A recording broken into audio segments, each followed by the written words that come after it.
But things are about to change, and I truly believe a lot of their actions will soon be exposed to the light for the whole world to see. But that's another video. If you want to pursue more research into this topic, then there is a lot of information out there. But I don't know about you, but I'm ready to leave this behind. We have to stick to our journey in discovering flat Earth.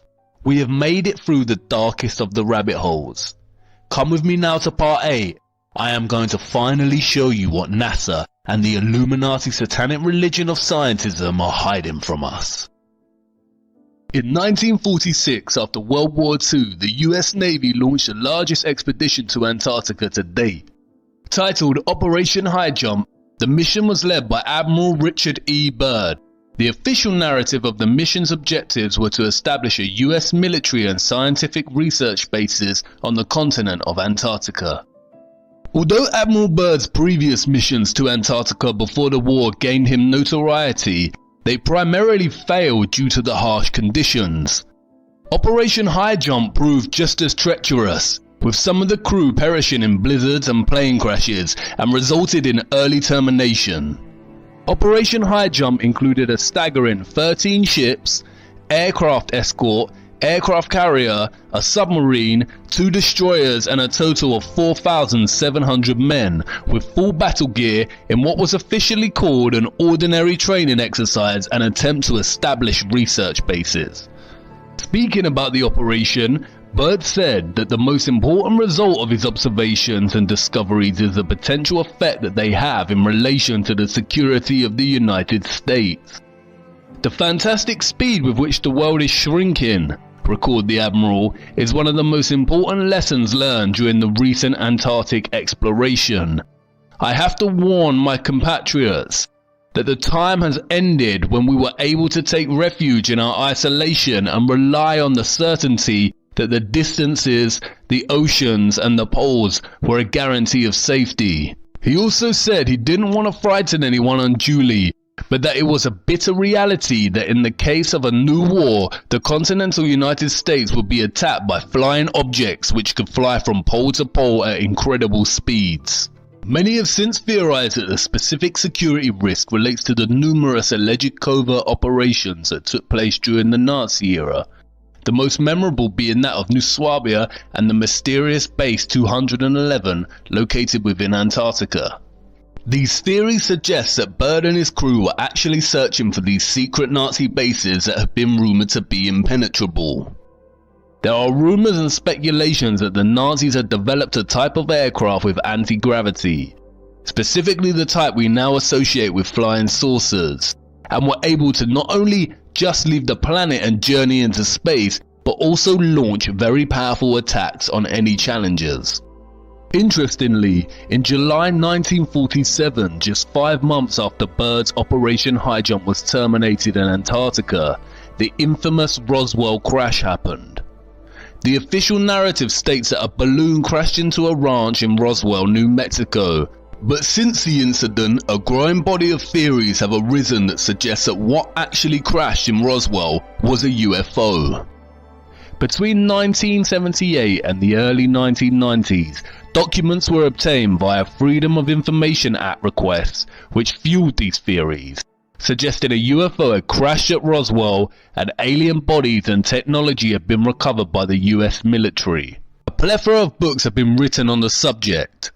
Interestingly, soon after the crash in 1947, the Central Intelligence Agency, the Department of Defense, and the National Security Agency were all established. Just as a space race between America and Russia began in 1956, Admiral Byrd returned to Antarctica under Operation Deep Freeze to once again attempt to establish US Antarctic bases. It marked the beginning of a permanent military presence in Antarctica. Speaking about Antarctica, Byrd said, Admiral Byrd, you've been to both the North Pole and the South Pole. Is there any unexplored land left on this Earth that might appeal to adventurous young Americans? Yes, there is. And not up around the North Pole, because it's getting crowded up there now, because they find out it's really usable, not only to live in, but militarily. But strangely enough, there's left in the world today an area as big as the United States that's never been seen by a human being. And that's beyond the pole on the other side of the South Pole from Middle America. And I think it's quite astonishing that there should be an area as big as that unexplored. That's a tremendous So challenge. there's a lot of adventure left down at the bottom of the world. Admiral Byrd died in his sleep of a heart ailment a year later in 1957. He was an active Freemason. A year later, in 1958, NASA was established. And then soon after, in 1959, the Antarctica Treaty was signed by the UN, prohibiting access and ownership. I do not dispute that the Nazis created advanced technological flying crafts, and I do not dispute that many of them could have potentially fled to deep Antarctic bases. What many are not taught in history lessons at school is that many Nazis actually fled to America after the war. Remember, all wars are carefully choreographed by the satanic Illuminati elite. They are illusions cast upon the people using a system of us versus them, when in reality the us is funding the them, and vice versa. Werner von Braun was a German-born aerospace engineer and so-called space architect, and worked on Nazi Germany's rocket development program. In 1960, him and others were hired by NASA, where he served as director of the newly formed Marshall Space Flight Center. He was also chief architect of the technology that supposedly landed the Apollo spacecraft on the moon. What many haven't realized is that the Roswell crash and UFO narrative of 1947 was a carefully wrought and insidious form of false flag that can be classified as a PSYOP. A PSYOP is a psychological operation designed specifically to convey selected information and indicators to audiences to influence their emotions, motive, and objective reasoning. PSYOPs plant ideas in people's minds in a covert way. And what better way to create intrigue and hype for the upcoming space race of the 50s than to leave crumbs of information suggesting alien life? PSYOPs are highly manipulative and can work in a reverse psychological manner in which the recipient feels that the information must be true because it was secret. The Freedom of Information Act releases worked on a big portion of the public in just this manner. They appeared secret with just enough deliberately planted UFO and alien references to provoke an intended response in their audience. Other very famous leaked government documents such as Majestic 12 work in the same way. Just because something leaks does not mean it is true. Leaks can be plotted to influence and manipulate. And it makes getting to the truth really tough business. If a government has top secret information, mitigation procedures make it very difficult to leak, and that's why any leaks that do make it out require high skepticism and proof by evidence. The Pizzagate emails actually tell us minimal, but the real life evidence and prevalence of such evidence validates them. Leaked UFO alien disclosure works the opposite way. We have next to no evidence of this existing other than the so-called secret information suggesting its existence. Governments, the media, and Hollywood do not explore satanic child sacrifice. In fact, they act very fast to censor it quickly. But they do love to entertain the alien agenda whenever they get a chance. You see, there is a secret, and it's a secret that they do not want us to know. It is one of the greatest secrets of all time. And Roswell, Nazi UFOs, NASA, the space race, and the moon landings were all carefully designed to cover it up. You see, as the space race was heavily underway, there was another military operation taking place. Before we turn our attention to the specifics of this operation, it is necessary to take a look at another US Navy leader, James Van Allen. During the same time period between 1946 and 1954 that Admiral Byrd was exploring the North and South Poles, so was Van Allen. The satanic scientist Kabbalah priests tell us that he was conducting experiments to discover more about the Earth's magnetism, or magnetosphere. Van Allen had developed this bizarre invention called a rockoon. a balloon-rocket combination that lifted missile rockets on balloons high above the Earth's atmosphere before firing them even higher. And he was conducting these experiments at the Arctic and Antarctic regions. What he discovered was, of course, named the Van Allen belts. NASA tells us that the belts are barriers of seething radiation that surround the Earth, and a collection of charged particles gathered in place by Earth's magnetic field. The belts extend from the starting altitude of 640 kilometers all the way to 58,000 kilometers. According to science, the belts begin at 640 kilometers, or what is referred to as just above low Earth orbit.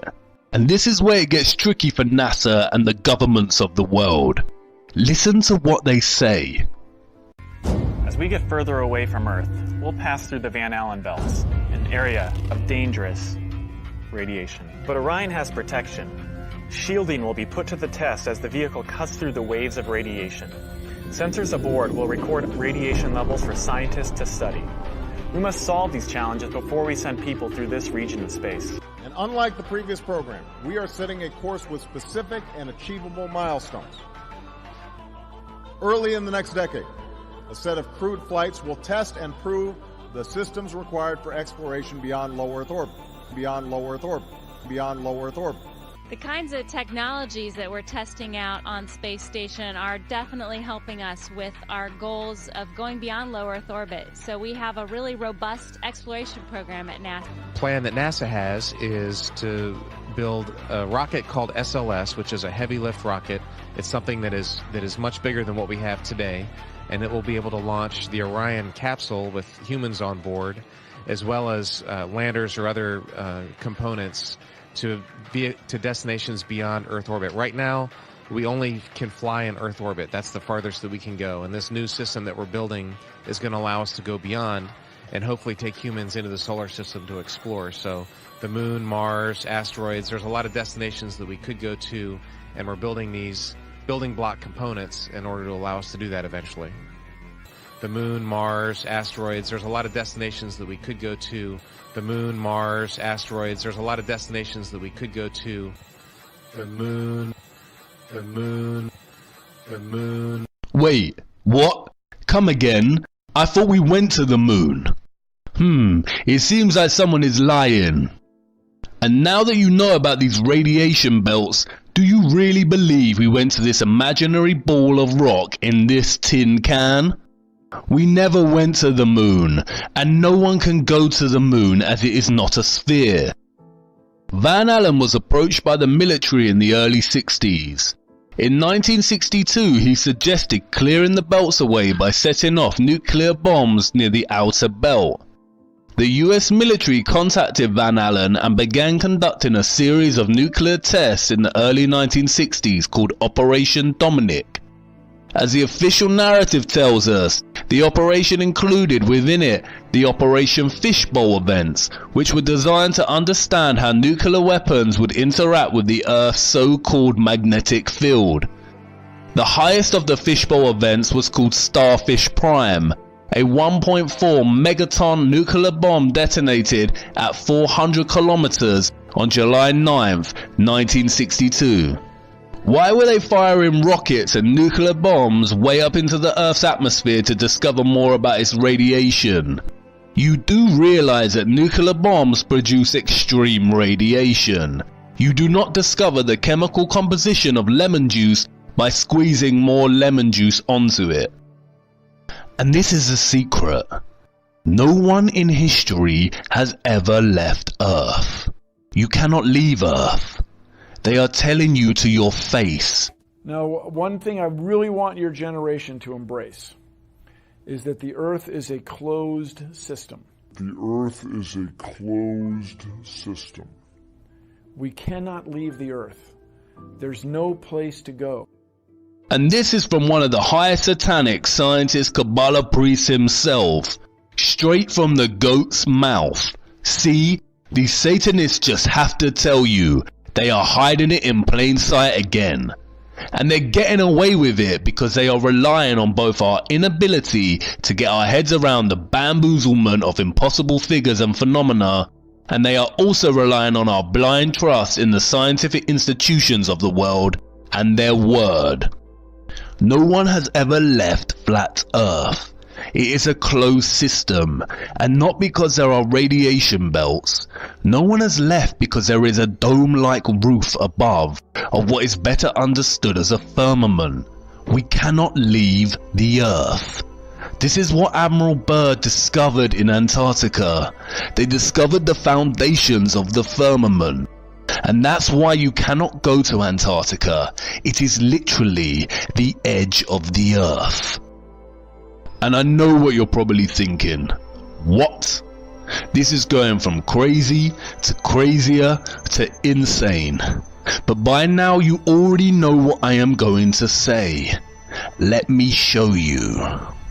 In 2014, civilian space geeks constructed their own rocket with a camera on and sent it up with the goal of being the first civilian rocket to make it to space. Look what happens. Our mission as the Civilian Space Exploration Team is to be the first civilian team in history to launch a rocket that reaches space.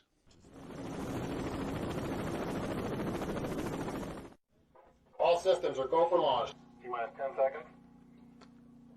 9, 8, 7, 6, 5, 4, 3, 2, 1.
What did that rocket hit?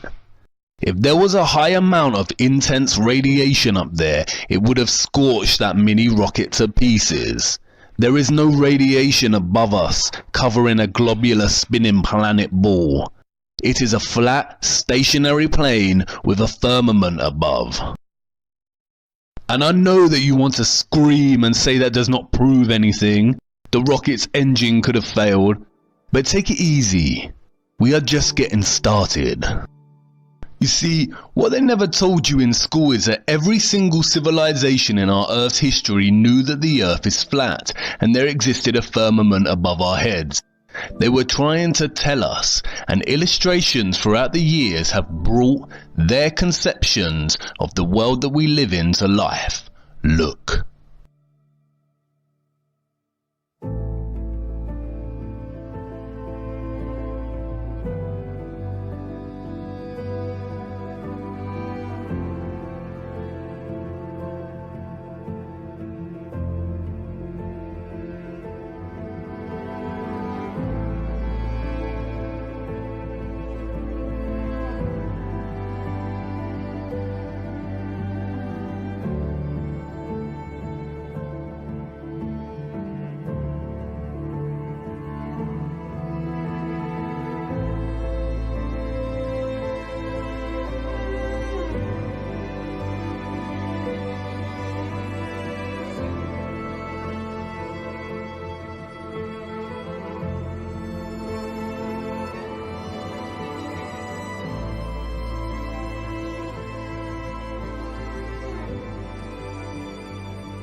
Only one is the satanic lie. Take another look at NASA's insignia. Did you not notice? Look at the ring around the planet, Saturn, and look closer at what they call the red chevron. Don't you think it looks like a split tongue? The tongue of the serpent? It almost resembles the letter T, which would give the organization's name an interesting anagram. But just a coincidence, I'm sure. And why does every single rocket that NASA supposedly sends up to space take the exact same path? Look, they aren't sending rockets into space. They reach a certain altitude and begin bending until traveling horizontally and landing in the ocean somewhere. They cannot go up and leave Earth's atmosphere and journey into space because there is no space. There is a firmament above. And they have been hiding it in plain sight the whole time. Look closer at the Masonic drawings. Can you see it? The 4 pillars, or the 4 corners of the earth, the sun and moon the same size and both within an arched dome or firmament. And of course satanic pedo Hollywood has already told us while laughing behind our backs, look.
And the more they brainwash us with movies about space, fake rocket launches, and bamboozlement science, we are forgetting more and more that our ancient historical texts reference the firmament.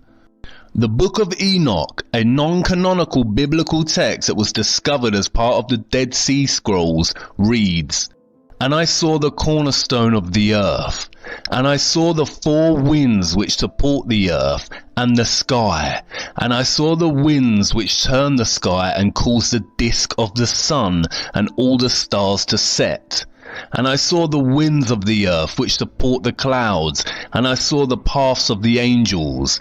I saw at the end of the earth the firmament of heaven above. The Quran references it. With power and skill did we construct the firmament.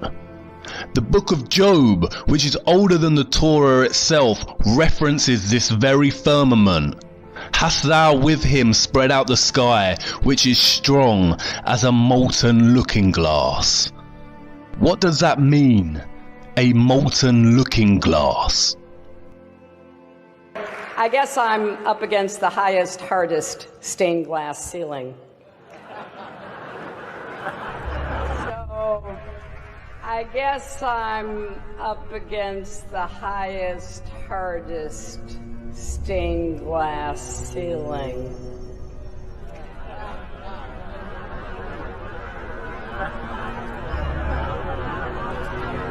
And it may be hard to see tonight, but we are all standing under a glass ceiling right now. It was fine for all this talk about me running to break the big, hard glass ceiling. Although we weren't able to shatter that highest, hardest glass ceiling this time, thanks to you, it's got about 18 million cracks in it.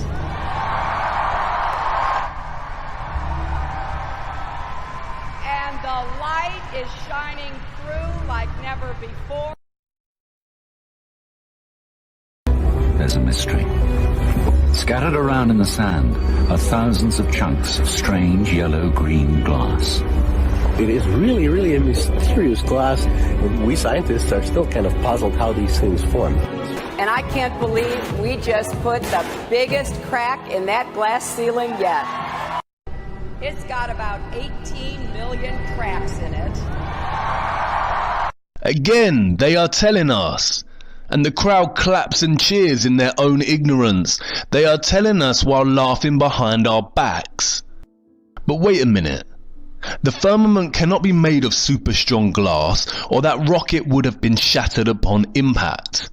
And I know, maybe the rocket just malfunctioned or ran out of power. Stay with me.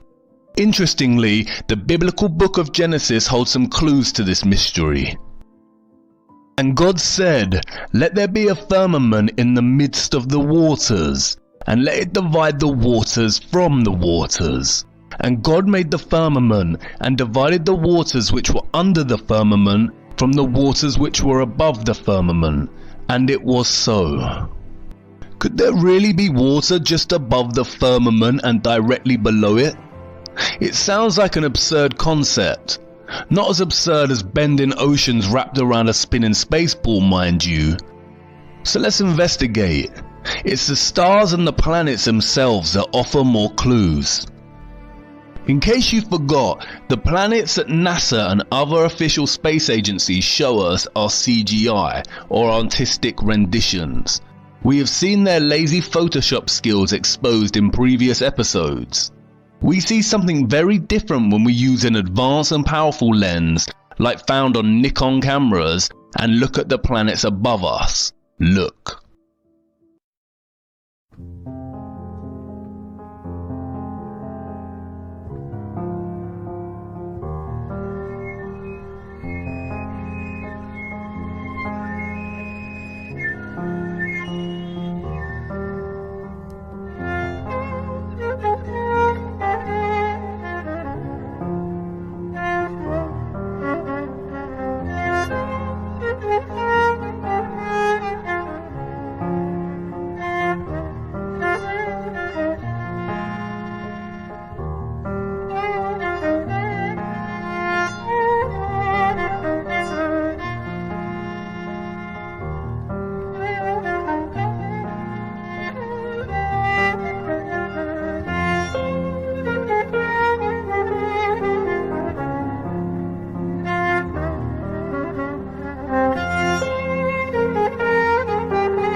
They are pulsing and shifting, almost dancing.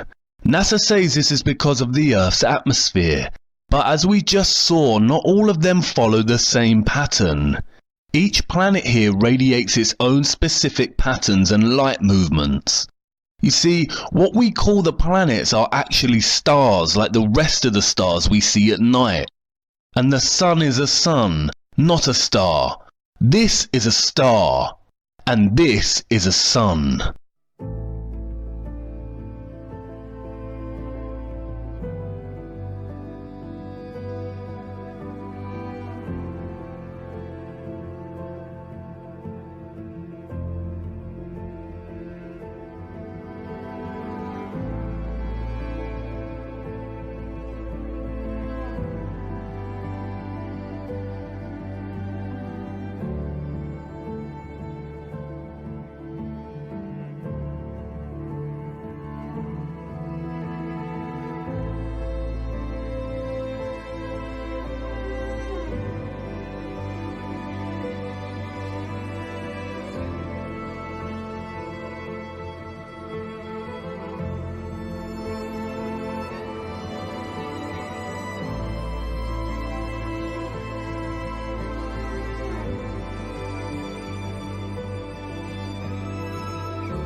There is no space.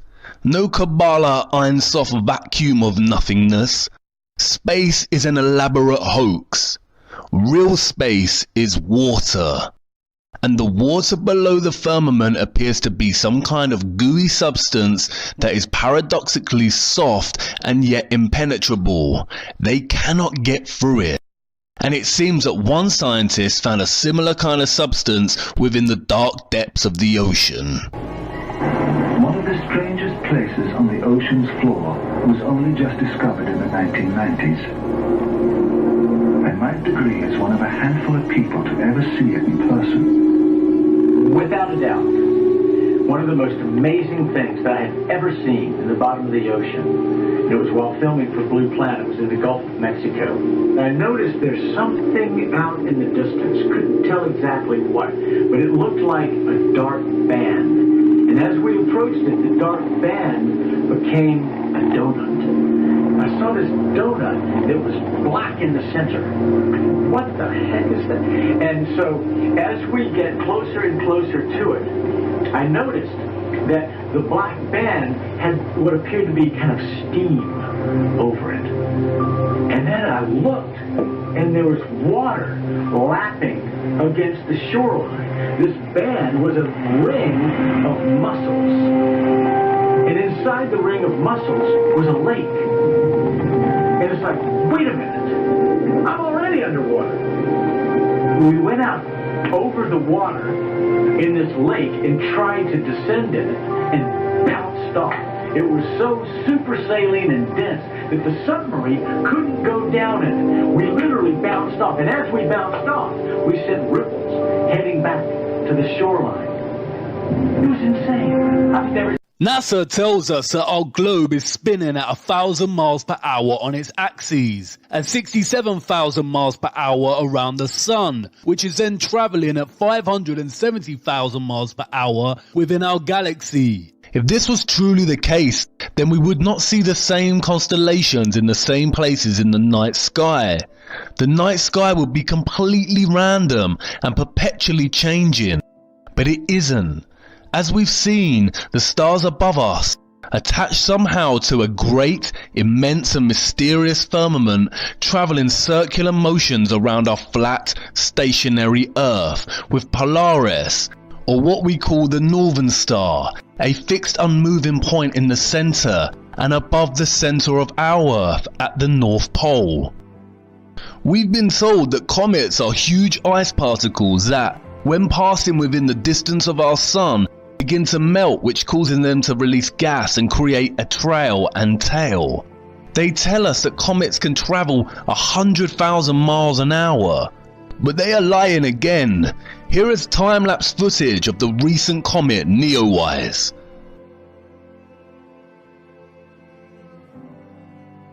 As you can see, the comet is not actually moving in its own path. It is fixed in its area on the firmament and moving in conjunction with the rest of the stars. There is no travelling comet journeying at 100,000 miles per hour. But look closer. Can you not see it? It is a large opening in the firmament, casting a ray of light from whatever exists behind and through the water beneath it, much like you see with the light entering in an underwater cave opening deep in the ocean. There's a very simple experiment that you can do in the comfort of your own home to prove the existence of the firmament or earthly dome. Create a rainbow. National Geographic tells us that a rainbow is a multicolored arc made by light striking water droplets. The most familiar type rainbow is produced when sunlight strikes raindrops in front of a viewer at a precise angle. Rainbows can also be viewed around fog, sea spray, or waterfalls. A rainbow is an optical illusion. It does not actually exist in a specific spot in the sky. The appearance of a rainbow depends on where you are standing and where the sun or other source of light is shining. They go on to state that rainbows are the result of the refraction and reflection of light. Both refraction and reflection are phenomena that involve a change in a wave's direction. A refracted wave may appear bent, while a reflected wave may seem to bounce back from a surface or other wavefront. Light entering a water droplet is refracted. It is then reflected by the back of the droplet. As this reflected light leaves the droplet, it is refracted again at multiple angles. Refraction is the bending of light. It also happens with sound, water and other waves, as it passes from one transparent medium, such as glass, into another. Here we see the white light hitting the glass triangular prism and refracting the light into a straight rainbow. We have never seen a straight rainbow, a triangular rainbow, or one that forms right angles or goes up and down or left to right. In order for refraction to take place, the white light has to reflect through a prism, which has to be transparent like glass. So whatever the white light of the sun is hitting when we see a rainbow, it has to be the shape of the prism it is hitting. The rainbow is always there, but there needs to be a screen for us to see it. The rainbow is always there, but we only see it when the rain forms a condensed mist, like a screen. That's why we see smaller rainbows in garden sprinklers, and it's important to note that the rainbows we see in garden sprinklers retain the same shape as the ones we see in the sky. The screen mist of water provides us a screen to see the refracted light of the rainbow, which holds its prism's shape, i.e. a glass dome. It's really that simple. In the same way the laws of density and perspective are really that simple. But here's where it gets unbelievable. Look at this image of a rainbow reflected in the ocean. Notice how the colors are reflected, like in a mirror, so the colors are reversed. The violet, indigo and blue that are always at the bottom of the rainbow are here at the top of the rainbow in the reflection. Now try this for yourself at home. ScienceSparks.com tells us how we can make a rainbow. You can either make a rainbow with a mirror. Try placing a mirror inside a glass and angling the glass so sunlight hits the mirror. You should be able to reflect a rainbow onto a wall. Or you can do the same exercise, but instead of using sunlight you can shine a torch. The rainbow that is reflected from the flat mirror, i.e. the prism, and the screen of water, like when it rains or there is water mist, creates a near straight rainbow onto the wall. If water is the reason for creating the arched rainbow shape, as science says, then why does it here produce a straight rainbow? Now take a dome circular glass as your prism and fill it with water and let the white light of the sun shine through it. You get an arched rainbow because the prism has a dome-like shape. And it's just like the rainbow we see here on Earth. There is a double rainbow here, but unlike the double rainbow we see reflected in the ocean, the colors here are not reverse. Now look. Can you see it? The colors in the top rainbow are reversed. What you are seeing is a reflection of the rainbow in the glass firmament above, just like you would in a mirror and just like we see over the ocean or a lake. How dare they lie to us? And now really think about it.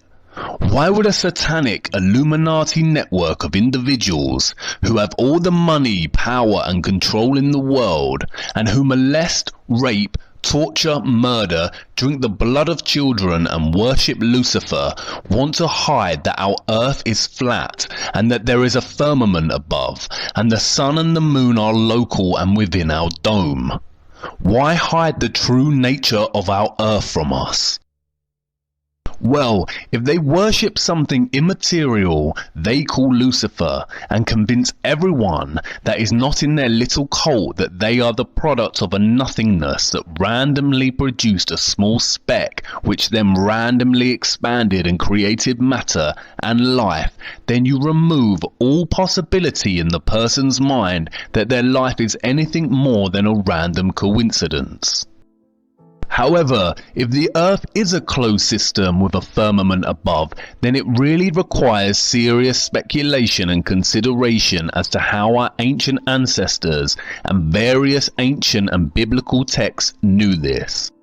The Illuminati cabal do not want us to seriously consider the notion of creation, purpose for human existence, the existence of good and evil as real energetic entities rather than archaic words to describe something that their fraudulent sciences call the spectrum of mental health.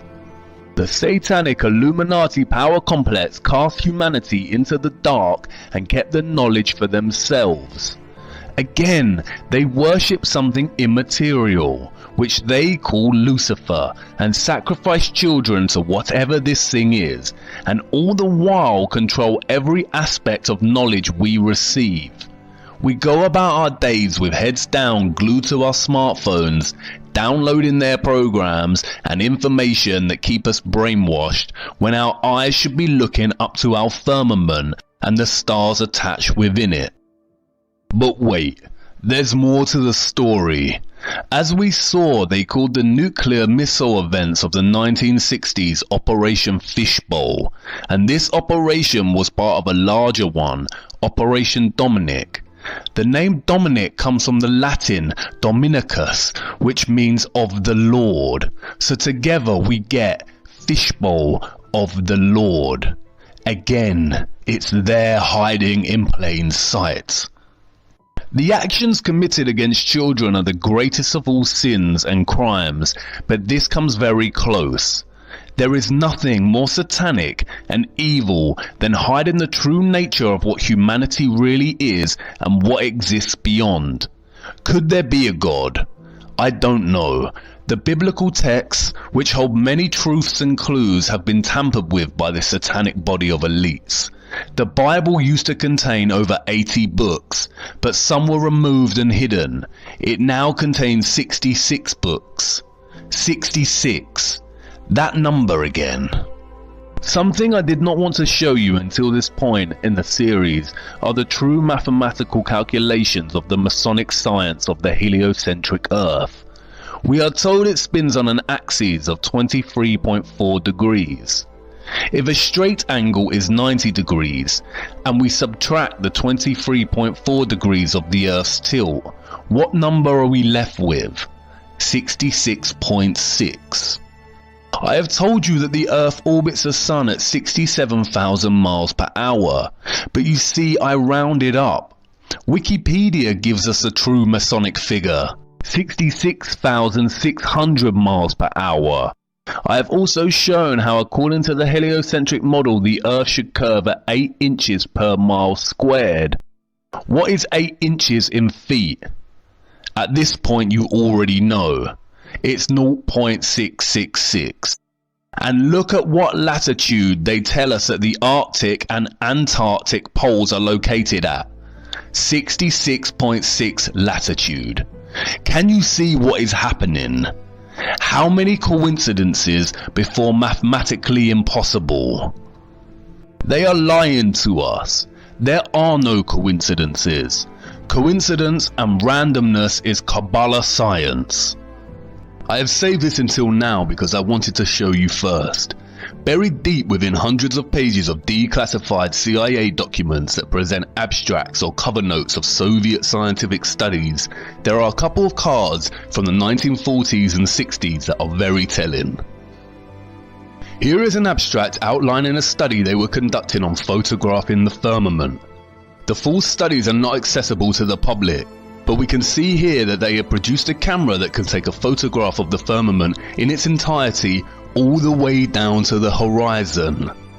Another abstract details echoes and glows in the firmament, and another measuring the color temperature of the firmament. In another abstract there is a contents page for naval personnel. Look at the contents. The shape of the firmament. Rings around the sun and distortion of the sun's and moon's disks at the horizon. Disks, not spheres, just like reference in the Book of Enoch. Again, it is just an abstract of the manual and we cannot see the full contents. In another abstract we see reference to what they call the Eros firmament. It states that at the Eros firmament, the passage of the sun is 5 times quicker. The passage of the sun. They do not reference the Earth's spinning orbit, but that the sun is the one moving and making a passage over the earth right below the firmament. Notice the dates, which align with all the operations at the poles and firing missiles up into our sky.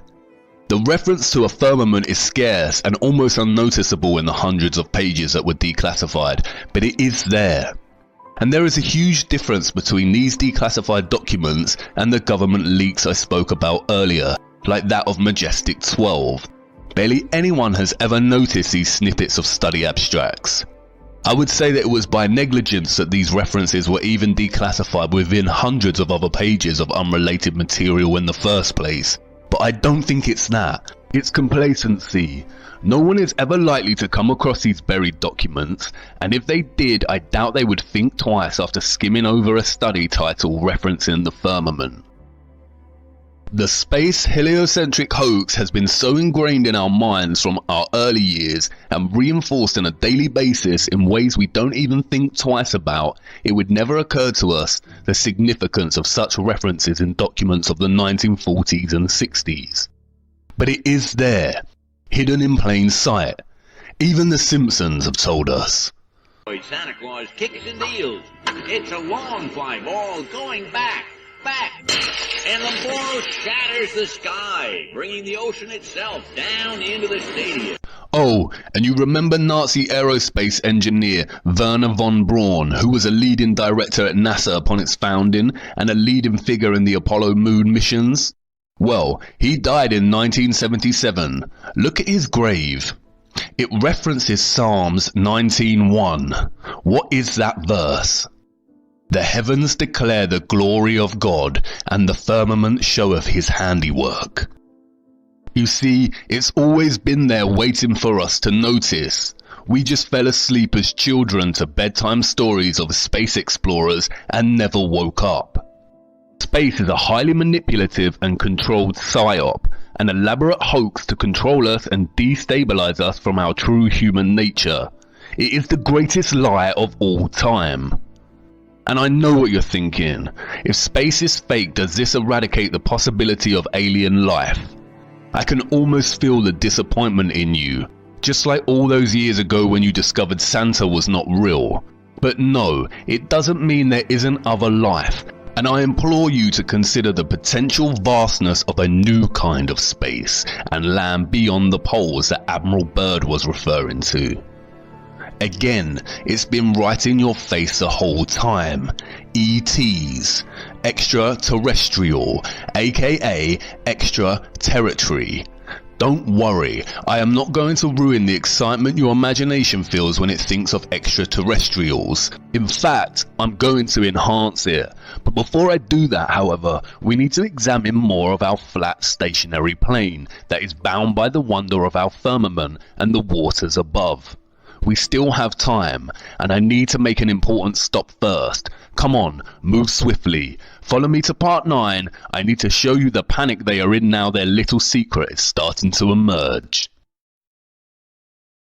The sharing of biased and false news has become all too common on social media. More alarming, some media outlets publish these same fake stories without checking facts first. The sharing of biased and false news has become all too common on social media. More alarming, some media outlets publish these same fake stories without checking facts first. Unfortunately, some members of the media use their platforms to push their own personal bias and agenda to control exactly what people think. And this is extremely dangerous to our democracy. This is extremely dangerous to our democracy. This is extremely dangerous to our democracy. This is extremely dangerous to our democracy. This is extremely dangerous to our democracy. This is extremely dangerous to our democracy. This is extremely dangerous to our democracy. This is extremely dangerous to our democracy. This is extremely dangerous to our democracy. This is extremely dangerous to our democracy. This is extremely dangerous to our democracy. This is extremely dangerous to our democracy. This is extremely dangerous to our democracy. This is extremely dangerous to our democracy. This is extremely dangerous to our democracy. This is extremely dangerous to our democracy. Not only have our media corporations been funded and owned by high-end Illuminati elites and puppets like the Rockefellers and Robert Maxwell since their inception, but this same system of control also remains today. Even outside of the United States, in nations such as the United Kingdom, a handful of Illuminati cabal billionaire elite puppets own all media corporations. These media corporations receive huge amounts of their funding from major trusts and foundations and from major corporations through advertising. The level of infiltration is outstanding, and all you have to do is follow the money and you will find the same individuals and foundations at the top. And most people understand and recognize this. The problem is that many believe this level of ownership and control primarily extends to the reach of political bias and stops there. For example, it is well known that Harold Evans, a former editor at the Sunday Times, made it very clear to the Leveson inquiry how Rupert Murdoch interfered with the content of the paper. Evans was often rebuked for not doing what Murdoch wants in political terms, including when reporting on the economy. But again, the scandal of injecting political bias into reporting is just another form of theatre. Remember, the Illuminati elites own it all, and in reality right and left are just two wings of the same bird. What most do not realize, however, is the extent of infiltration in our global media and the staggering reality that the media was created with the intended purpose to control the masses. In 1948, Frank Wisner was appointed director of the Office of Special Projects, which became the espionage and counterintelligence branch of the Central Intelligence Agency. Wisner was told to create an organization that concentrated on propaganda, economic warfare, preventive direct action, including sabotage, anti-sabotage, demolition, and evacuation measures, subversion against hostile states, including assistance to underground resistance groups, and support of indigenous anti-communist elements in threatened countries of the free world. Later that year, Wisner established Operation Mockingbird, a program designed to influence American media. In the beginning, Mockingbird was created and led by Wisner, Alan Dulles, Cord Meyer, Richard Helms, and publisher Philip Graham of the Washington Post. Their main focus was to interact behind the scenes with major media outlets and get reporters on the CIA payroll. The agency had them all in their pockets: ABC, CBS, NBC, Time Magazine, Life Magazine, Newsweek, Associated Press, United Press International, Reuters, Scripps Howard, and Copley News Service. William Schaap, world-renowned legal scholar, author, and university professor, did much to expose the role of the CIA in popular culture, showing that it spent 1/3 of its budget on media propaganda operations. As publisher of The Lies of Our Times, Schaap showed that the CIA owned 250 different media networks across radio, television, and the newspapers. William Casey, the director of the CIA during the 80s, famously stated, "We'll know our disinformation program is complete when everything the American public believes is false." Richard Keeble, professor of journalism at the University of Lincoln, explores the relationship between the UK media and the nation's secret services in his book, Close Encounters of a Strange Kind, a critical history of the links between mainstream journalists and the intelligence services in the UK. He quotes Roy Greenslade, who has been a media specialist for both The Telegraph and The Guardian, as saying, "Most tabloid newspapers, or even newspapers in general, are playthings of MI5. Richard Keeble states that Block and Fitzgerald, in their examination of covert UK warfare, report the editor of one of Britain's most distinguished journals as believing that more than half of its foreign correspondents were on the MI6 payroll. And in 1991, Richard Norton Taylor revealed in The Guardian that 500 prominent Britons were paid by the CIA and the now defunct Bank of Commerce and Credit International, including 90 journalists. David Lee, former investigations editor of The Guardian, wrote about a series of instances in which the secret services manipulated prominent journalists. He claims reporters are routinely approached and manipulated by intelligence agents, and identifies 3 ways in which they do it. 1. They attempt to recruit journalists to spy on other people or themselves attempt to go under journalistic cover. 2. They allow intelligence officers to pose as journalists to write tendentious articles under false names. 3. The most malicious form. They plant intelligence agency propaganda stories on willing journalists who disguise their origin from readers.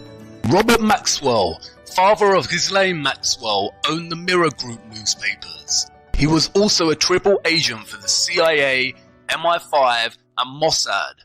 Anderson Cooper, a prominent CNN anchor, apparently interned at the CIA before assuming his role at CNN. As if anyone can just intern at the CIA. And he is also the son of prominent high satanic priestess Gloria Vanderbilt. Similarly, there is a striking coincidence in the time frame from when the Pentagon DARPA-run LifeLog operation was shut down and when Facebook was launched. LifeLog aimed to gather in a single place just about everything an individual says, sees or does. Out of this endless ocean of information, computer scientists would plot distinctive routes in the data, mapping relationships, memories, events and experiences. This is in essence the same thing as Facebook. The LifeLog project was cancelled by DARPA on February 4th, 2004, the exact same day that Facebook was founded. They want you to believe some loser geek invented Facebook at Harvard, when in reality it was born from the secret military-industrial complex. Disguised as social networking, it is a subtle propaganda machine of control, influence, data collection and surveillance. Again, all of this points to infiltration instead of invasion. They know, as of today, and I say as of today at this hour, we have 33 confirmed positive tests for the virus. Yesterday we had 22 cases. Today we have 33 cases, so it has gone up by 11. That brings, those are 11 new cases. 22 goes to 33. As we sort through this here in Arkansas, today we have 33 confirmed positive cases in Arkansas. As of today, we have 33 confirmed cases with Boston residents. We expect those numbers to climb. As of this afternoon, we have 33 Pennsylvanians who have tested positive for COVID-19. So as of this morning, there were 33 confirmed cases in North Carolina. Good evening to you. Lots to get to tonight. I'm Leon Hendricks. We want to start with new information into our newsroom. Within the past couple of hours, there are now 33 confirmed cases of the coronavirus in Michigan. Good evening, everyone. Thanks for joining us for the news at 6. I'm Richard Gearhart. Karina Corral has the night off. More cases of the coronavirus were confirmed today in San Luis Obispo County, bringing the total number now to 33. Right now, Georgia is reporting a total of 99 cases in 19 counties. That is 33 new cases from just yesterday. Good afternoon. I'm Karen Swenson. More cases and more events affected. Here is the latest coronavirus news. There are now 33 cases in Louisiana. As expected. The number of cases of COVID-19 jumps. A total of 33 people in our state have been tested and are confirmed to have the coronavirus. Day 4 of the shelter-at-home order brought 6 new confirmed cases of the coronavirus to San Luis Obispo County, bringing the total number to 33. All troopers will be professional, polite, and will treat everyone with dignity and respect. These latest steps as the number of confirmed COVID-19 cases in Rhode Island jumps by 33 overnight. If your email inbox is out of control and you've given up sorting it out, a Baltimore company thinks it has a solution for you. Could this be the end of email overload? Could this be the end of email overload? Could this be the end of email overload? Could this be the end of email overload? Could this be the end of email overload? Could this be the end of email overload? Could this be the end of email overload? Could this be the end of email overload? Could this be the end of email overload? Could this be the end of email overload? Could this be the the end of email overload? Could this be the end of your email overload? Could this be the end of email overload? Could this be the end of email overload? Could this be the end of email overload? Could this be the end of that email overload? Could this be the end of email overload? Could this be the end of email overload? Could this be the end of email overload? Could this be the end of email overload? Could this be the end of email overload?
Reporting. What I want to show you now, viewers, is a wonderful scene. These are Muslim mums. There's a little fella here who's bought a little sign, and this is in commemoration. You can see his little sign to the heroes of London.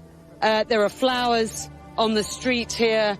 Ladies with hashtag turn to love, hashtag ISIS equals enemies of Islam, hashtag ISIS will lose, hashtag turn to London. And I think a poignant scene, and a scene we should sit on just for you viewers to understand exactly how people feel here on the streets of London, so close to what were such brutal attacks last night.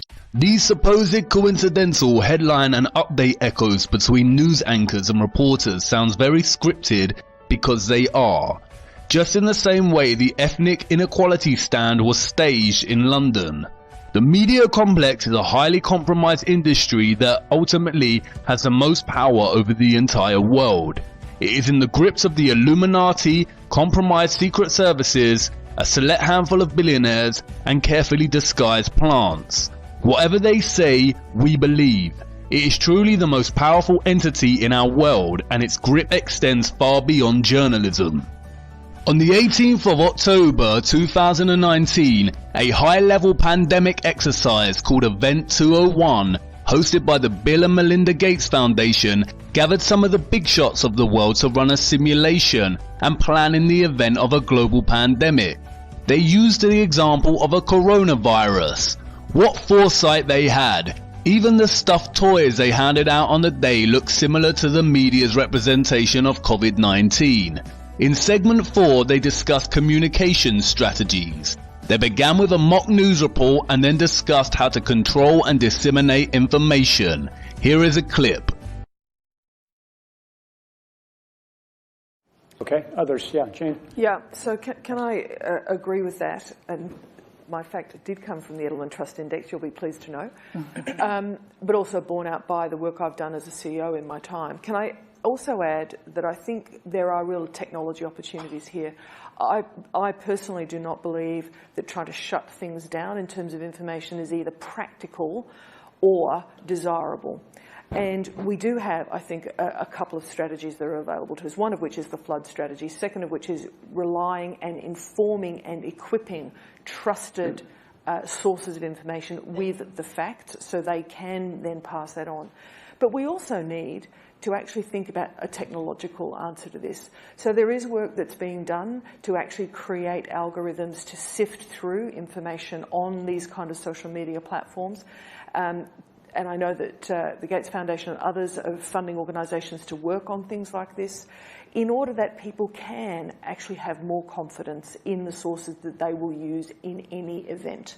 And then another issue, I suppose, is just through that, if you have a trusted source, I believe in the idea that we shouldn't be trying to control communication, but rather flood the zone in a sense with a trusted source that then is influential community leaders as well as health workers, as Brad noted, and others on these issues in order to try to amplify the message that's coming through. And flooding good information. So I think one of the ways that we need to approach this is to make sure that we have the right representatives on traditional media networks in order to portray our side of the story and make sure that there isn't misinformation. That's a manifestation of flood. Chris? Sorry. No, I think a complementary tactic, too, is to tap faith-based organizations and civil society and other institutions to recruit them also to basically, almost at a grassroots level, continue to basically have the integrity of the information. The champion for TB in South Africa was Nando's Chicken. And so I think as we think about these large, atypical players who have no credible vested interest in this issue but have a strong voice that's economically differentiated for their... You see here they talk about flooding the zone. This is a propaganda technique in which the government officials, the media and others literally flood our zone with the same messaging. It operates on repetition to create a consensus of belief. It can instill both fear and reassurance and works to shape our understanding of the world. They also talk about employing trusted voices to enforce their messaging. Trusted voices primarily take the form of organization officials, spokespersons, celebrities and famous individuals in whom we trust and admire. That's why Leonardo DiCaprio and Tom York are great puppets to promote action for climate change, another silly hoax. And Beyonce and John Boyega lead the way to enforce dangerous, divisive social movements like Black Lives Matter. We have seen so many celebrities from Lady Gaga, Piers Morgan and many others reinforce the importance of following the rules during the COVID-19 pandemic.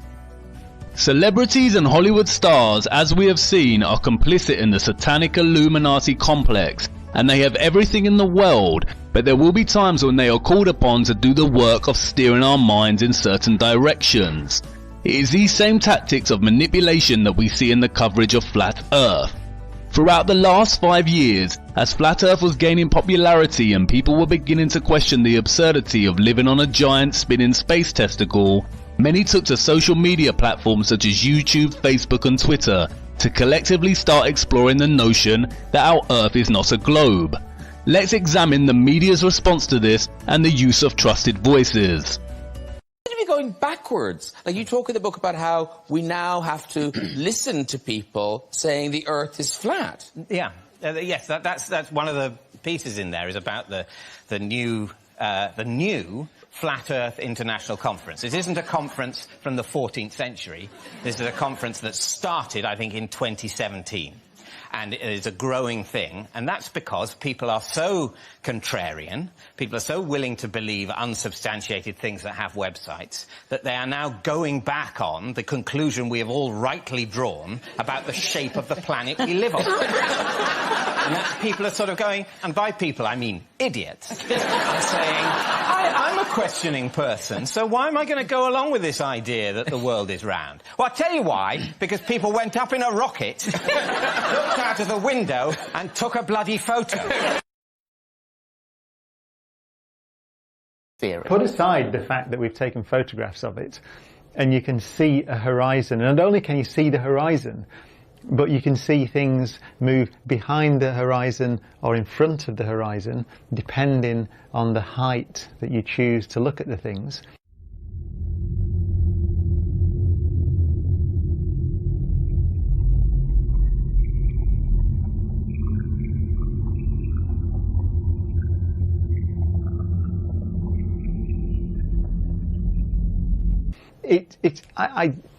You see, I'm lost for words. It's probably the most nonsensical suggestion that a thinking human being could possibly make. It is drivel.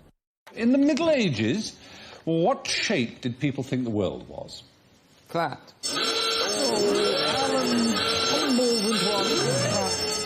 I know we all think they did, but there's absolutely no evidence whatsoever. They all thought it was round. They all wrote about it as round. The Greeks knew that it was round. Round and flat. No, they thought it was a sphere. The Greeks knew it was round, he says. Chaucer knew it was round. Roger Bacon wrote about the curvature of the Earth in the 13th century. You see, almost no one in the history of the world has believed that the Earth is flat. I was watching a documentary recently about flat earthers that was fascinating. I don't know if anybody saw this. There are people who believe the Earth is flat. The documentary is called Assholes. You must ask yourself here the question as to why these trusted voices are all saying the same thing. Flat earthers are not only wrong, but we are stupid, idiots, assholes, nonsensical, full of drivel. Why the hate-directed speech? It is very interesting to me that the trusted voices tend to be celebrities admired for their so-called wit and knowledge. You see, their manipulation of the public here is not actually subtle. Anyone with common sense would question their heated response. Why does it matter if some believe the Earth is flat? Ask yourself, would David Mitchell, Stephen Fry or Brian Cox talk this way about religious groups who believed in so-called archaic notions such as God? They are being paid to say this. Their response is not scientific at all. It's panic. It primarily revolves around ridicule and outright rejection. Any real scientist may actually find the notion of flat Earth intriguing. They may want to investigate further and enjoy this kind of discussion and debate. But no, flat out rejection from the globe heads. And it is not because flat Earth is preposterous, it is because their entire careers and comfortable satanic lifestyles are at risk if they do not comply with their handlers' wishes. They must act as a trusted voice. But this wasn't enough to stop the flat earthers, and more people are waking up, and to combat this growing awareness, the matter went to Congress. Ms. Downs, does Google think that this is a problem, and what is the solution that you're coming up with to address it? Thank you for the question. So as you noted, when Alex Jones posted the video you described saying that the survivors of the Parkland massacre were crisis actors, that violated our harassment policy. We have a specific policy that says if you say a well-documented violent attack didn't happen and you use the name or image of survivors or victims of that attack, that is a malicious attack and it violates our policy. In terms of conspiracy theory content generally, our goal is to promote authoritative content to our users. So we have two principles that guide the way here. That's the first one, is we want to provide users with authoritative, trustworthy information. Downs, I'm sorry to cut you off. I only have a minute and a half, and I don't really need to hear what you're trying to provide. I want to know how you're dealing with all these conspiracy theorists on your platform. So the first way is by demoting low-quality content and promoting more authoritative content, and the second is by providing more transparency for users. So we're introducing boxes that provide factual information at the top of results that have shown themselves to turn up a lot of information that is counterfactual, such as searching for the Earth is flat on YouTube, where you see a lot of... Your response is to put a box saying, nope, the Earth is not flat. Correct. Okay. Again, ask yourself, if flat Earth is false and a conspiracy theory, why is it specifically being discussed in Congress? Did they also discuss Bigfoot and aliens? This is Juniper Downs, the global head of public policy and government relations for YouTube. The Congress session dressed itself up as attending to the matter of disinformation, when in reality it was a call for censorship. Furthermore, when trying to view this video on YouTube, you receive this message. Let's look at the ways YouTube censors flat Earth. First and foremost is the manner in which they use algorithms to promote manipulative content debunking flat Earth. Miserably, might I add. All of the content on the first page focuses on debunking flat Earth. Videos such as destroying flat Earth without using science, not even debunking, destroying. Look at this Vice feature on flat Earth. Look at the cover photo. It already sets the viewer up for rambles of what appears to be a crazy man. Based on what they're showing us, it seems very fake when we're being presented with things like the moon landing footage, and you've only got to look at it with a critical eye to see that it's done on a set.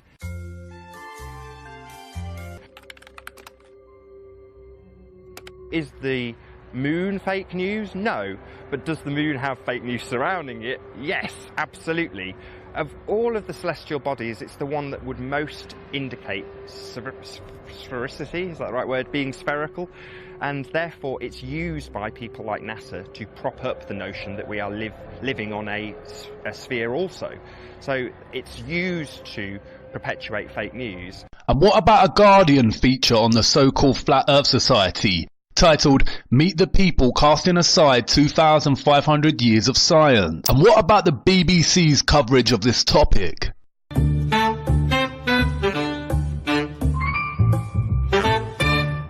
We used to think when we got started individually in this that we were alone. We have one thing in common. We live on a flat plane.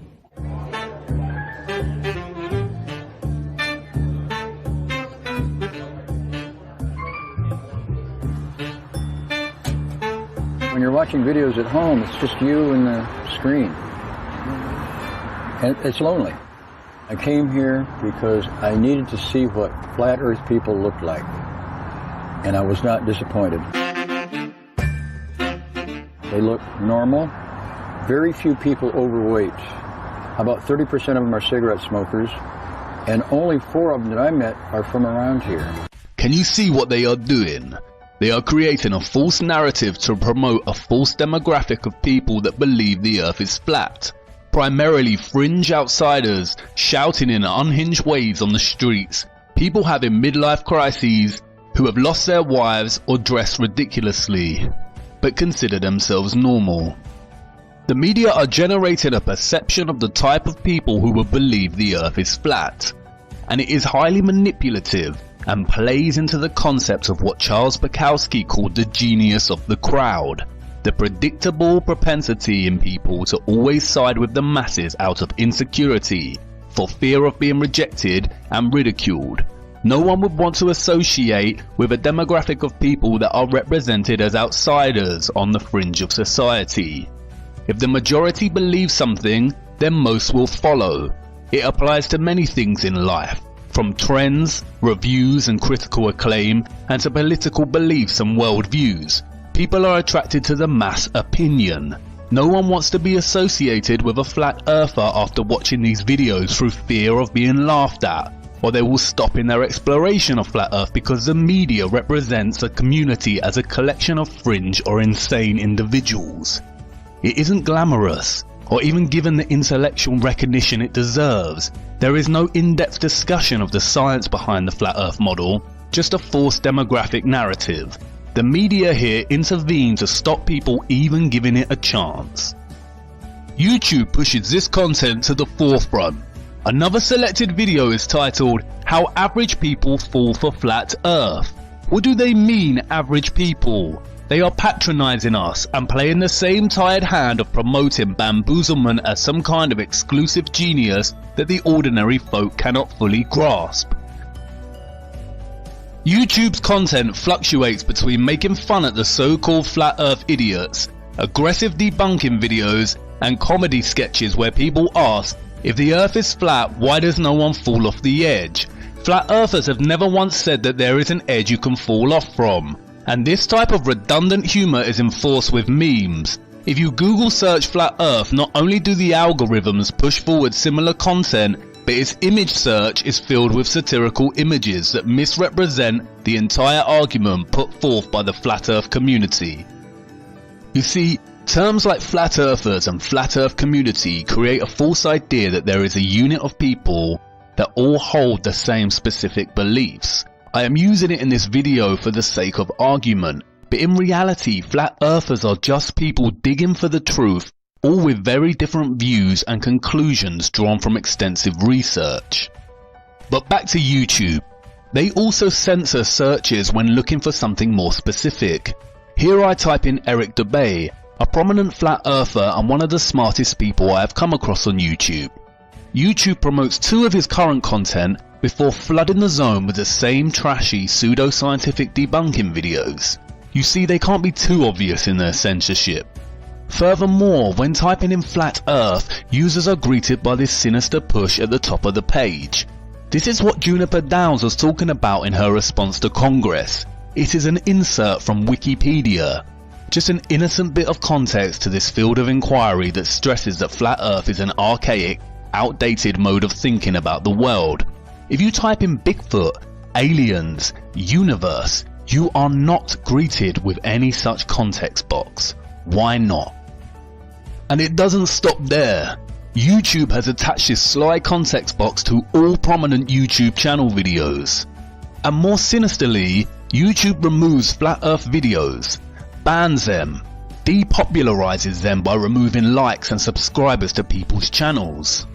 People have had their channels demonetized. Making videos is a lengthy, arduous process, and especially in relation to Flat Earth content, it requires a vast amount of research, time and effort, and yet YouTube deems it appropriate to defund these channels, but at the same time allows other YouTubers such as Jeffree Star to rise to fame. Near the butane. Amazing. We're gonna put up a picture of me and Nathan, just so you can stare at us while I get high. Be right back. Screenshot where someone on her wedding video, which this is like your special day, honey, asked, I bet you Jeffree Star is at home watching this. I'm actually not, baby. I'm busy running a multi-million-dollar company, or maybe 5 companies, and I'm a little busy over here filming and just, you know, living my life. But someone wrote, Jeffree Star is probably at home watching this, or something like that. I'll throw up a screenshot right now. And Miss Thing had to write, Jeffree who? With a wink. And I'm like, that's all you can say, Jeffree who? How about Jeffree that had the lipstick in Sephora with my motherfucking name on it with your company for the last 10 years? How about Jeffree that's in all your books, all your memories? Like, girl, because she was always the friend that had the nicer stuff. And Jeffree Star is an online makeup personality whose videos further intensify society's growing vanity and self-obsession, and who frequently talks about others in denigrating ways, pointing out their supposed ugliness, and who promotes hypersexualized content such as the Orgy Collection. You see, Google, YouTube and others like Twitter are not truly social media platforms. The way they behave with their censorship actually classifies them more in line with publishers than platforms. You must really consider why the trusted voices, government officials, mainstream media and social media publishers of our world are censoring and desperately trying to debunk and delegitimize Flat Earth. It is panic. They've been talking down new sources of energy. They dismiss wind power. They dismiss solar power. They make jokes about biofuels. They were against raising fuel standards. I guess they like gas guzzlers. They think that's good for our future. We're trying to move towards the future. They want to be stuck in the past. And we've heard this kind of thinking before. Let me tell you something. If some of these folks were around when Columbus set sail,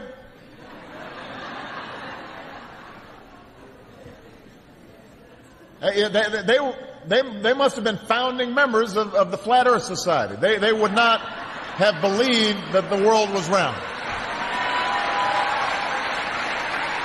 We don't have time for a meeting of the Flat Earth Society. We don't have time for a meeting of the Flat Earth Society. We don't have time for a meeting of the Flat Earth Society. If I say that the world is round and someone else says it's flat, that's worth reporting. But you might also want to report on a bunch of scientific evidence that seems to support the notion that the world is round. In other breaking news, the world is round, not flat. Flat Earth should not have been a subject in a presidential speech. Why doesn't he reference UFO believers or other so-called groups that fit into the camp of conspiracy theorists? You see, the term conspiracy theory was actually invented by the CIA and flooded into circulation via the media during the 1960s. As Lance D. Haven Smith outlines, the term conspiracy theory entered everyday language in the United States after 1964, the year in which the Warren Commission, an investigation into the assassination of President John F. Kennedy, and was used by the New York Times on multiple occasions during its coverage of the investigation. How convenient! The term conspiracy theory was practically invented and established as an everyday phrase during the investigation of JFK's murder.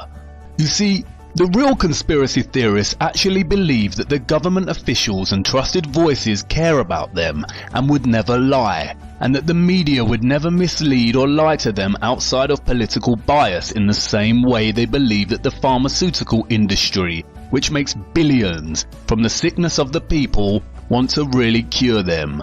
Really think about the amount of money that gets thrown around via foundations and charities for health, and all the so-called scientific progress we hear about, and all the while all we see is people getting sicker and sicker. They are lying to us. The attack on Flat Earth is nothing but panic. Their biggest fear is an awakened public. A symptom of a larger problem. There's a growing anti-intellectual strain in this country. It may be the beginning of the end of our informed democracy. They are right when they shout about it being a threat to democracy. But not our democracy. It is a threat to their democracy, to their freedom of greed, elitism and satanic practices, and which all exist due to and depend on our brainwashed ignorance. It is not democratic to censor free speech and ideas, and it is not democratic to demonize people for holding a view that is not in line with the general misinformed consensus. They are relying on the genius of the crowd to make people feel like they are either crazy or stupid for even being curious about looking into the true nature of our Earth. You see, Operation Mockingbird never ended. These talking heads manipulate us and tell lie after lie. We download their ideas from our screens and into our minds only to become echo chambers of opinions and viewpoints that were never really our own in the first place. We go about our day-to-day echoing and regurgitating their lies and views of the world as if they were our own. The programming is so subtle sometimes we don't even realize we are doing it. There is an attack on free thinking, and it is being led by the #1 enemy of the people, the satanic elite and its media and trusted voices and education system. Out of this entire series, this is in many ways the most important thing you could take away and raise your awareness to. I used to be extremely brainwashed, and breaking away from this sick matrix of lies is the best thing I ever did. But come on, enough of this. We have to get back to Flat Earth. We have to understand the mechanisms that make it all possible in the first place. Come with me now to episode 10. It's time to talk about energy.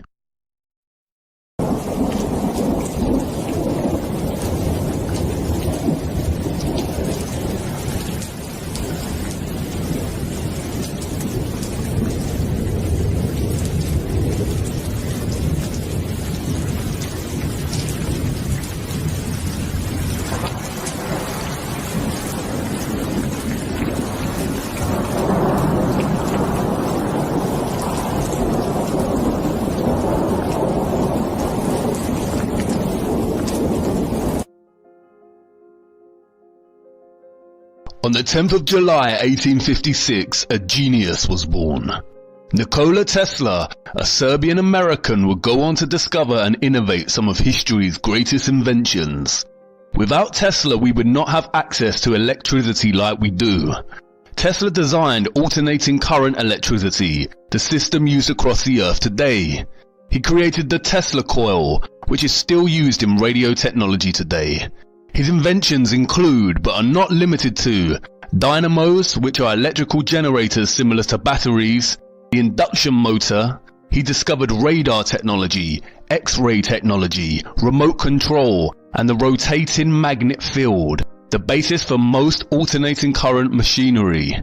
He designed the first hydroelectric power plant and laid the foundation for wireless technologies with his Tesla coil. Tesla also invented many things that were a huge threat to the satanic cabal elite. He invented the Death Ray, a device capable of generating an intense targeted beam of energy that could be used to dispose of enemy warplanes, foreign armies, and anything else you rather didn't exist. The Death Star in Star Wars riffs on this invention. He invented something called an oscillator, a device that when he attached it to an office nearly shook down the entire building and everything around it. In other words, a device that can deliberately cause earthquakes. Apparently, Tesla destroyed it with a hammer. With funding from Illuminati puppet JP Morgan, Tesla designed and built Wardenclyffe Tower, a gigantic wireless transmission station. Morgan thought Tesla was designing him a wireless tower that could transmit messages across the world. Tesla, however, had other ideas. He intended it to be the source of transmitting free, wireless energy throughout the world. Imagine the Illuminati cabal's panic. No more fossil fuels and oil. They would never permit Tesla to disrupt a major branch of their control over the people. So Morgan stopped the funding and the project ended in 1906. Interestingly, he also invented a flying craft, very similar in design to what we call flying saucers or have come to know as a UFO. It was to be powered by free energy and met the same fate as Wardenclyffe Tower. The aviation and motorcar industry was just too profitable to the Illuminati cabal. Most importantly, out of all his contributions to humanity is the Tesla coil. Tesla used it to study fluorescence, X-rays, radio, wireless power and electromagnetism in the Earth and its atmosphere. Tesla understood that the Earth itself is magnetic and that it can generate electricity or electromagnetism by utilizing frequencies as a transmitter. He famously said, "If you want to find the secrets to the universe, think in terms of energy, frequency and vibration." And Tesla discovered free energy by figuring out the exact electromagnetic frequency of the Earth itself. The Earth's electromagnetic frequencies was predicted by physicist Winfried Otto Schumann and would later be named the Schumann resonances, a spectrum of peaks in the low frequency of Earth's electromagnetic field spectrum. The Earth's fundamental frequency, we are told, is 7.83 Hz. Frequency is the number of occurrences of a repeating event per unit of time. Frequency is measured in Hertz, which is equal to 1 occurrence of a repeating event per second. It is used as an important parameter in science and engineering to specify the rate of oscillation and vibration of a specific phenomena, such as audio waves, radio waves, and light waves. We are indoctrinated with the heliocentric globe lie from very early on in our education. And although we are taught about the importance of electromagnetism in physics class, it is usually in the context of engineering, of building motors and electrical systems. What is less emphasized in our education, however, is the inextricable relationship between electromagnetic frequencies and vibrations with all living matter. At this stage in the series, I know I have your attention, and you are probably warming to the reality that our Earth is a flat plane and not a globe. But our globe indoctrination is so thoroughly established that you are probably still imagining the Big Bang as the Earth's beginning, and that the Sun and Moon are giant spheres spinning above us locked in some kind of orbit depending on gravity. So I need to show you the mechanics of how this is all possible in the first place. We will leave the why for later. The best place to start is where we left off. We spoke about the firmament and there being water above. We explored the notion that the stars and planets are not spherical balls of rock and burning gas, but dancing glimpses of light interacting with the waters above the firmament. Japanese scientist Masaru Emoto came up with an innovative new way to capture the form of water. He titled this work Messages in Water. Emoto would take samples of water in petri dishes and freeze the water at -25 degrees. After a few hours, Emoto would analyze the frozen water under a dark field microscope with photographic capabilities in a lab at a constant temperature of -5 degrees. Emoto tested out different audio frequencies and human sound vibrations on each sample. He focused on the way human vibrational energy, thoughts, words, ideas and music affect the molecular structure of water. Let's look at his results.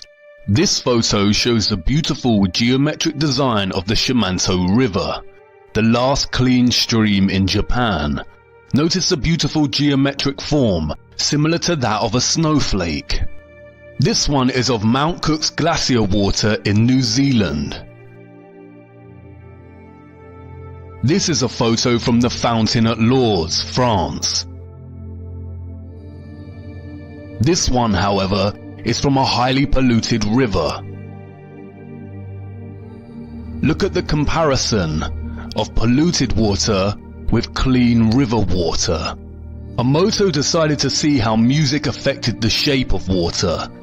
He placed water between two speakers for several hours while playing different music. Here is Beethoven's Pastorelle.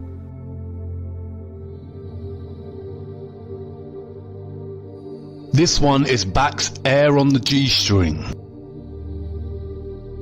This one, Chopin's Farewell Waltz.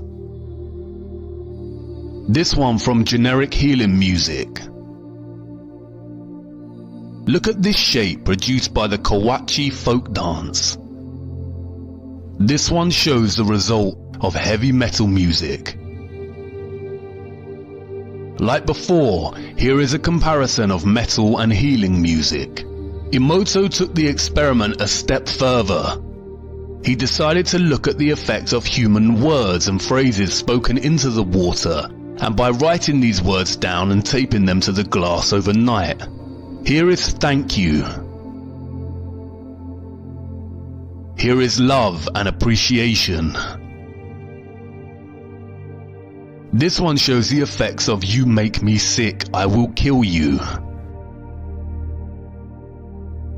Again, a comparison. Very different geometric forms through intention. Here is a photo of very polluted water from the Fujiwara Dam. Here now is the same water, but after a prayer is spoken to it. Prayer, sound coupled with intention, has literally changed the water's entire molecular structure. Emoto's work not only demonstrates the diversity of the molecular structure of water and the effects of the environment on the water itself, but that sound frequency and vibration has a strong effect on its structure. Considering our bodies are composed of at least 80% water, perhaps we should be a little bit more careful as to the sounds we expose ourselves to. But this is where it gets really interesting. There is a field of activity called somatics, which applies different sounds and vibrational frequencies to matter and water. In somatics, a metal plate called a Chladni plate attaches to the top of a speaker. If you spread sand across the top and play different frequencies, it produces some very interesting results. The same experiment can be applied to water bowls. Look.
I'm going with this.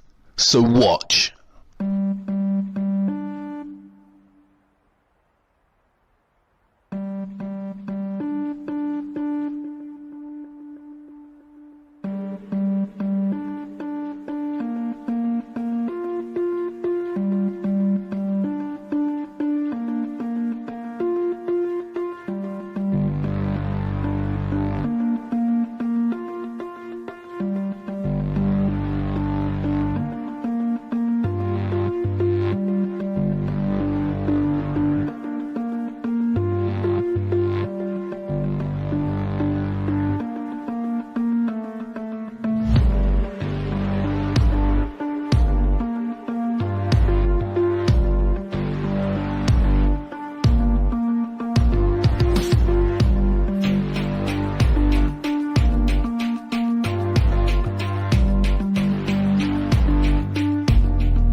Everything owes its existence solely and completely to sound.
I know what you want to say. That's great, but it doesn't actually explain what the stars and planets are. And if there is water up there, then why is the entire firmament not vibrating with such light patterns? Have a little look at what they were able to produce in a lab.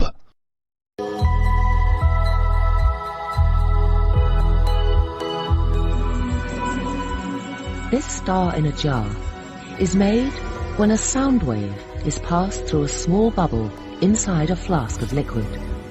And this sound wave makes the bubble do something remarkable. First it expands, then it collapses. And this collapse happens so violently that vapor molecules trapped inside the bubble slam together and heat up so much that the bubble gives off an incredible burst of heat and light, several thousand times a second, giving the appearance of a star. You see, it is highly likely that the actual firmament is made from some kind of electromagnetic medium, and its frequencies generate pockets of somnolescence that display the vibrational frequency of the firmament through their dancing shift in sacred geometry and color shift in light frequency. Yes, that's right, color has its own designated frequencies. And is this why in the Hunger Games, the heroes are able to deactivate the dome above them by disrupting its electrical current? Again, hidden in plain sight. Force field. It's a dome. We're at the edge of the arena. And it is very interesting that, like reference to the firmament, the ancient biblical texts of our world offer insight into the origins of the Earth's creation and all matter. In the beginning was the Word, and the Word was with God, and the Word was God. And God said, "Let there be light," and there was light. God saw that the light was good, and he separated the light from the darkness. God called the light day, and the darkness he called night. And the evening and the morning were the first day. And God said, "Let there be a firmament in the midst of the waters, and let it divide the waters from the waters." And God made the firmament, and divided the waters which were under the firmament from the waters which were above the firmament. And it was so. And God called the dry land earth, and the gathering together of the waters called he seas, and it was good. You see, the emphasis here is on God's word. God spoke the world into being, and it was so. Words, speech, sound, vibration. Whether God is a man-like being, I do not know. But in light of the way vibration and frequencies influence the entire shape and formation of matter, we can see that this passage is most likely very accurate. And it really is a case of understanding the micro and the macro, from the tiniest to the largest. Just like the small amounts of water contained within a bowl can resonate beautiful geometric shapes, so do the stars. Have a closer look at this somatic sound pattern produced by frequency. This is exactly the same shape and formation we see in conceptual representations of the flat Earth in the United Nations in Gleason's map. Again, the micro and then the macro. It is vibration and frequency governing the shape and form of matter. Perhaps crop circles, with their perfect geometry, form from strong vibrational bursts from somewhere above, just in the same way that shapes form in frozen water. When applying semantics to the dolphin sonic communication, we see similar geometric shapes. They are even starting to compile a dolphin alphabet from this. And you see the same geometry in nerve cell regeneration. Again, the micro and the macro. God spoke and it was so. But we need to pause. We are only focusing on the mechanisms of our electromagnetic world of frequency and vibration right now. We will address the why this is all here and how it came to being in a later episode. Electromagnetism also perfectly explains how our sun and moon work on flat Earth. As mentioned previously, the sun and moon are not spherical bodies of rock or gas. They are disks that rotate our Earth much like a clock, but in a coil-like spiral dictating the seasons and climates as they go. When the sun is beyond the equator ring, the northern hemisphere experiences summer and the southern hemisphere experiences winter. Inversely, when below the equator, the southern hemisphere experiences summer and the northern hemisphere experiences winter. But up until this point, we have not explored how our celestial bodies of light can actually travel in such a clockwork fashion. And as gravity is a hoax, this mechanism becomes even more mysterious. But again, electromagnetism and engineering holds the answer. We are told that the Earth's magnetic field extends from Earth's interior out into space, where it interacts with solar wind, a stream of charged particles emanating from the sun. We are told that the Earth tilts on an axis, and it is as if there was an enormous bar magnet placed at an angle through the center of the Earth. Mostly, this is all lies, but there is a strong magnetic presence on Earth, and it appears to be located in the north, and that's why compasses point north. On our flat plane, however, north is actually center. South is the entire continent of Antarctica, the ice wall, and east and west the circular rotation around the north center with the south on its exterior. That's why it can seem that you are traversing the entire Earth when traveling east in a straight line. You end up where you started not because the Earth is a globe and you are traveling in a straight line, but because when you keep the compass pointing to the east, you are in effect traveling in a circle. Let's now have a look at electric motors. Magnetism, you will know that the opposite poles of magnets attract and the like poles repel. You may also know that a magnetic field appears when current flows in a conductor. Briefly connecting this wire to a battery deflects the compass's needle. Electricity creates a magnetic field. This effect can be used to create an electromagnet. This coil is the electromagnet in our simple motor. Connecting a AA battery, we can see the magnetic force from the coil moving the magnet in the compass. The coil is polarized. One side is north, the other is south. Let's start construction of our motor by creating the coil. Slide the permanent magnet into place. It doesn't matter which pole is up. Touching the leads to a single AA battery should cause the coil to bounce. If the coil is balanced and all electrical connections are completed, the motor should start. This is a commercially made DC motor. It is significantly more powerful and efficient than our simple motor. It accomplishes this with strong permanent magnets and large coils wound on an armature, and a method for controlling the polarity of the coil's magnetic field. As you can see, electric current produces a magnetic field. Inversely, magnetic fields can also be used to make electric currents. It works both ways. What came first in terms of Earth is really a matter of the chicken and the egg, and we will explore this and the source of magnetism in a later episode. To understand how the sun and moon function as electromagnetic luminaries, it is necessary to look at the Faraday effect. Let's switch it on, let's see what it does. Through this coil of thick wire, we're about to pass a huge alternating electric current. On top is a 1 kilogram aluminium plate. So we hear this noise. What's that noise? It's the vibration of the plate, because it's vibrating at 2 times the frequency of this one. Whoa! Whoa! How does it do that? To find out, I've come to the place where it all started, the Royal Institution in London. This is the key to Faraday's magnetic lab. It's amazing that lock still works. From the 1870s onwards, it became a storeroom, which is why it survived, and it survived intact. All the joinery, giant electromagnet, exactly the same as Faraday. So this is exactly as Faraday would have had. That's right, yep. In Faraday's time, it was known that electric current creates a magnetic field, but it remained an open question whether the reverse is possible, if a magnetic field could generate electric current. Faraday answered this question with his most famous apparatus. Faraday's electromagnetic induction ring, which is this. In August 1831, Faraday wrapped 2 coils of insulated wire around this iron ring. But in 1831, you could not go down to your local electrical hardware shop and ask for X hundred meters of insulated wire. You had to insulate the wire as you went, and so as you pushed and pulled the wire out of the ring, you had to insulate it. It takes 10 working days, which is a huge investment of time. But the investment paid off. When Faraday connected a battery to one of the coils, he saw a brief pulse of current in the other coil. And when he disconnected the battery, he saw a pulse of current in the other direction. He realized that current was induced in the second coil only when the magnetic field through it was changing.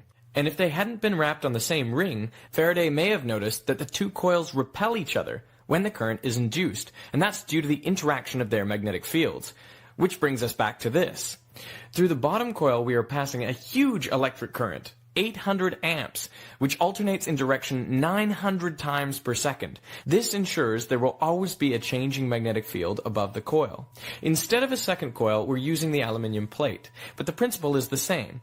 The changing magnetic field induces currents in the plate that create an opposing magnetic field, so it levitates. How awesome is that? The opposing electromagnetic fields here cause the plate to levitate. Really think about it. If gravity actually existed and was such a powerful force, then this would not be possible. The opposing electromagnetic fields cause the plate to lock or levitate. Gravity does not even enter the equation. Just pure, repeatable and demonstrable science. We can see the same thing here. Of the magnets, you see, if I can move it on the side, it will again pivot around the axis of the magnet, because it makes sure that the magnetic field inside of it stays the same. Right. It's astonishing. Can you put it on the track for us? Yeah. I just levitate it above the track quite high, and I can just rotate it.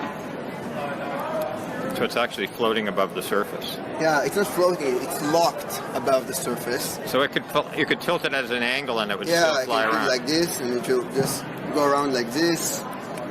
Because I go and put it at different height, and then like this. And lock it at the height. Lock it, yeah, different height, different configuration. Right. And I can even lock it at opposite way.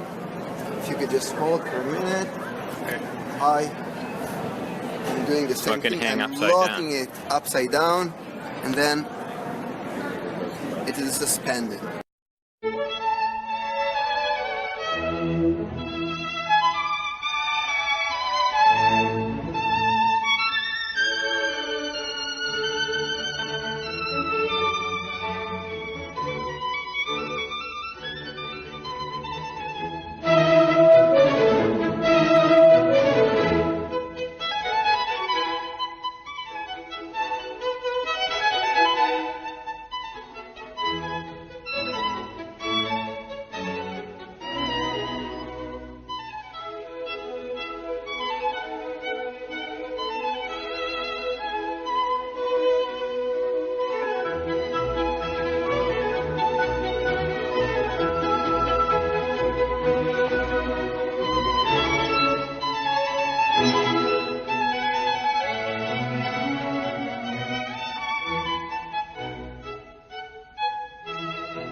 The disc here is locked and can traverse uninterrupted over the circle of magnets. In the same way here we see it work inversely via quantum locking. the disk traverses locked underneath the magnets. This is how the sun and moon work on flat Earth. They are locked via the Earth's self-generating magnetic fields, and which takes the form of a spiral coil.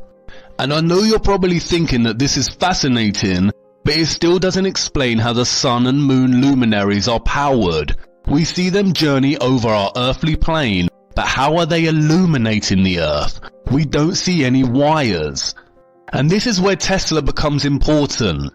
The Tesla coil works in a similar way. As you can see here, the metal foil paper circles the Tesla coil tower in a circular motion due to electromagnetism. But the Tesla coil laid the foundations for wireless technology and what is called free energy. Tesla viewed the sun as an immense form of electricity, positively charged and with the potential of some 200 billion volts. As we have seen, a magnetic field can produce electrical currents, and in theory, with the right mechanical setup, we should be able to produce free energy. Of course, the satanic elite stopped free energy because there is no money in it, and the progress we could make would pose a huge threat to the levers of control they have placed upon us. But Tesla was en route to inventing it. Look at this mini Tesla coil.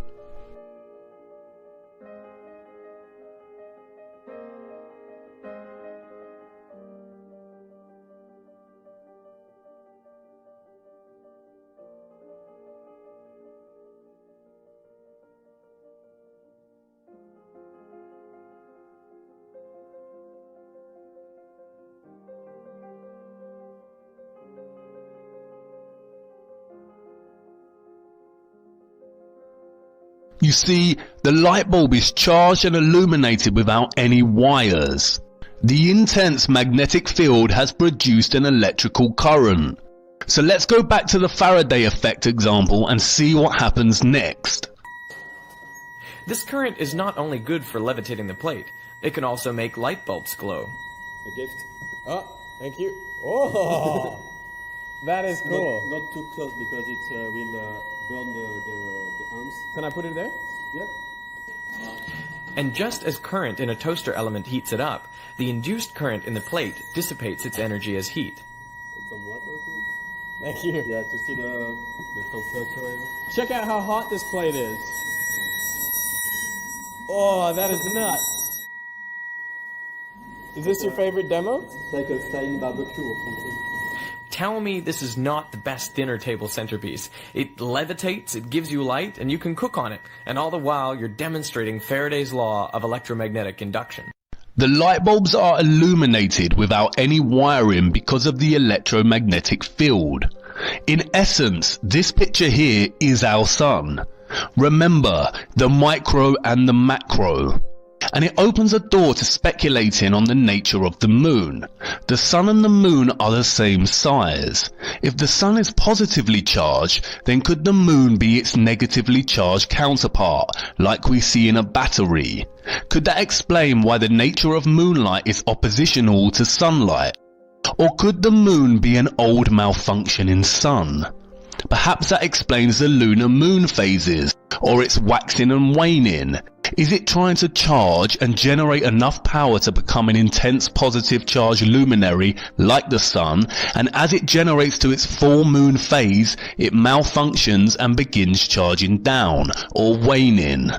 The notion that our Earth is a flat plain disk isn't looking like such nonsensical drivel anymore, is it? Electrical energy, frequency and vibration is literally everywhere on Earth. It is omnipresent, omnipotent, and most likely omniscient. And the Earth functions as an energy plate, much like what Tesla created with his purple energy plate, or coil as an electromagnetic base. We are all used to magnificent, frightening displays of electricity in our skies in the form of lightning. But did you know that there is an entire electroscape above the clouds? Scientists took a plane above a huge electric storm to document this. They call them sprites and elves. Look. As soon as it gets dark, thunder begins to reverberate around the airport. the researchers board the planes on what looks like a promising night. At 9 p.m., the two jets take off. They're heading for thunderclouds 120 miles away that are vigorously producing lightning. The cabin is in constant communication with Yair and Lyons at Yucca Ridge. Essentially, they want some kind of a central location. He evaluates the data and gives the pilots the latitude and longitude of large thunderclouds where sprites might appear. For reference, we'll be on this data collection run for about 10 minutes. Did you get it? For an instant, a giant red flash appeared. On replay, they can see beautiful shafts of light thrusting upwards towards space. The mysterious sprite in all its glory. Then, the sprites keep coming.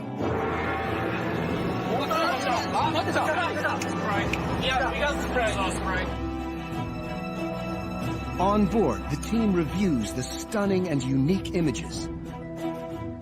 This sprite was shaped like a mangrove tree. It's been captured in more detail than any sprite until now. Just like its name, this sprite evokes a fairy with wings.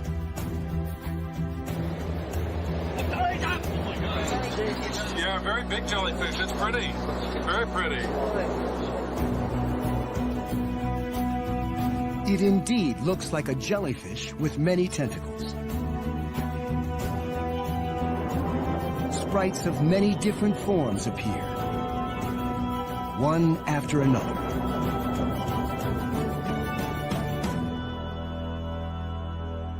Seen up close, they have a variety of shapes. Eventually, a sprite appears that demands special attention. This is spectacular. The umbrella-like top of this sprite. You can see that they are coming from the firmament above. In this still, you can actually see what looks like the surface of the firmament illuminating. This is most likely what causes thunder and lightning in the first place. Powerful bursts of electrical discharge from the electromagnetic firmament, which instills electricity into the clouds and atmosphere below, and which is then expressed in the form of lightning. Again, the ancient texts tell us this. And other things I saw concerning lightning, how some of the stars rise and become lightning, but cannot lose their form.